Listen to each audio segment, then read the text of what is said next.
If you haven't gone topless for a V8, then I guess you haven't really lived. Hey guys, my name is Liam and this is Jeepsheeptv. The question you should be asking is, why did I just drive my 4-cylinder YJ 500 miles topless to pick up this AMC 304?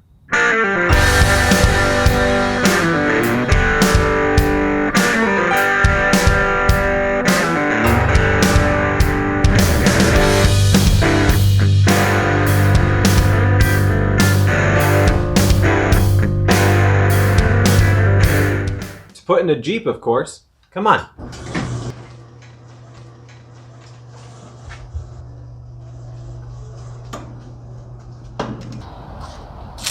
This is a 1973 Jeep Commando, and it is the star of our new upcoming series called Going-Commando. The release date is yet to be announced on the video series, but I assure you it is coming along nicely. Under the hood of this Commando is an AMC 304. In 72 and 73, AMC lengthened the nose of these Jeeps so they could fit an inline 6 and a V8 under the hood, and that's exactly what they did. The plan for this Jeep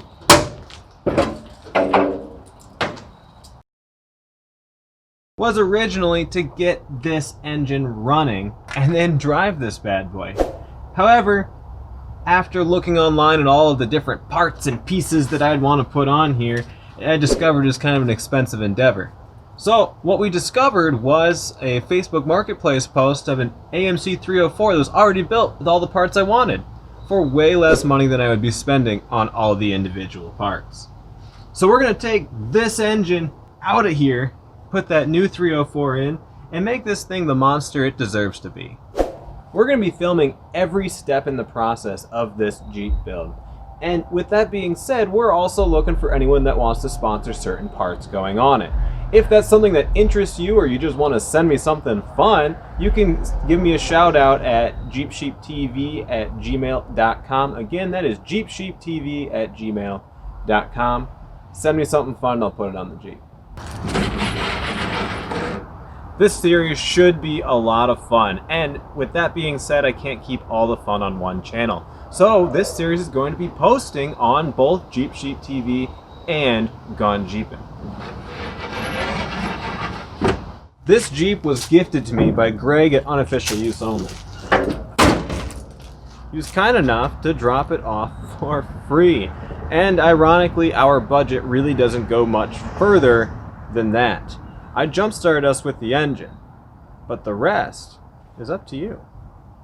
Now, I'm not asking for you to send me a bunch of money, although I would take it. I do have a Patreon and Subscribestar account if you're interested, but really the best way for you to support this project is by liking, sharing, and subscribing to both Jeepsheeptv and Gone-Gpn. The ad revenue will really help us in supporting this project and getting this Commando on the road.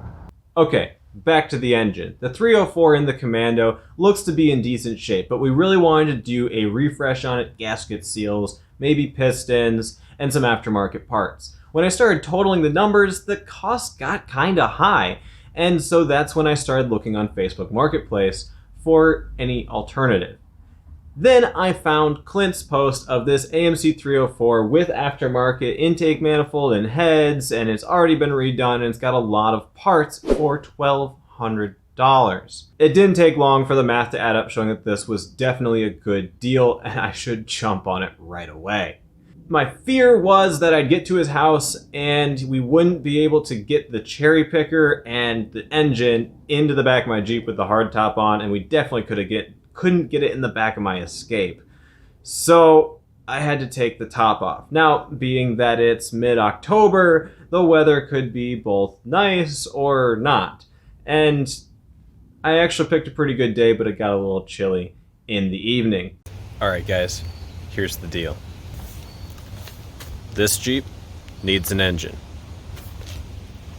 This Jeep has an engine and just enough space to hold one in the back. The engine was located in Salem, Ohio, which is about 4 hours from where I live.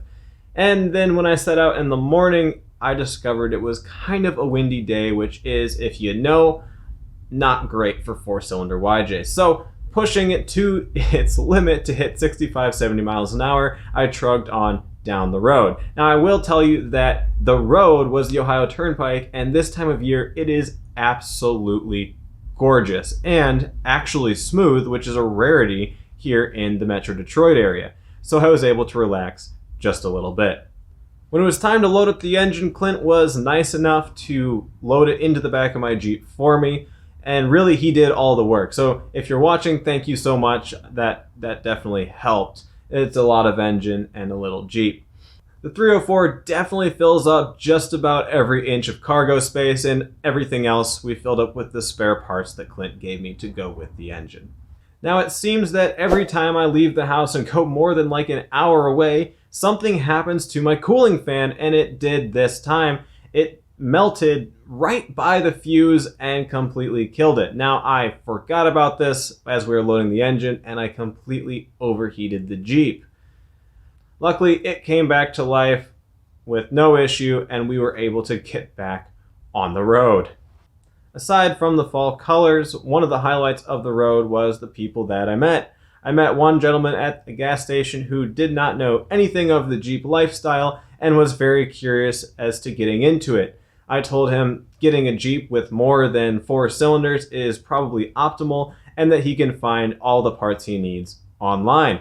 He was really excited to get back into it, so congratulations on possibly becoming a new Jeeper. Aside from that, I did get a couple of the "hey man, nice Jeep," which always just brings a smile to your face. The sun's going down. I've still got a long ways to go, but I got all of this junk. I got the engine, I've got a box of parts, I've got parts all around, everywhere. This Jeep is very full, and you can definitely tell that there's a lot of weight in the back because the front end floats just a little bit. Yeah, it's gonna get kind of chilly, so luckily I brought a hat. I've got some French fries in my pocket, which are keeping me nice and warm. I got some coffee down there. Oh, come on. Down there.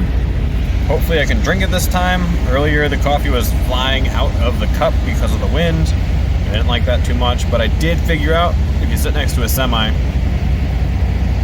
you can drink your coffee. So that's a good life hack. Drive next to semi, drink your coffee. All right, guys, I gotta get out of here, get back home so we can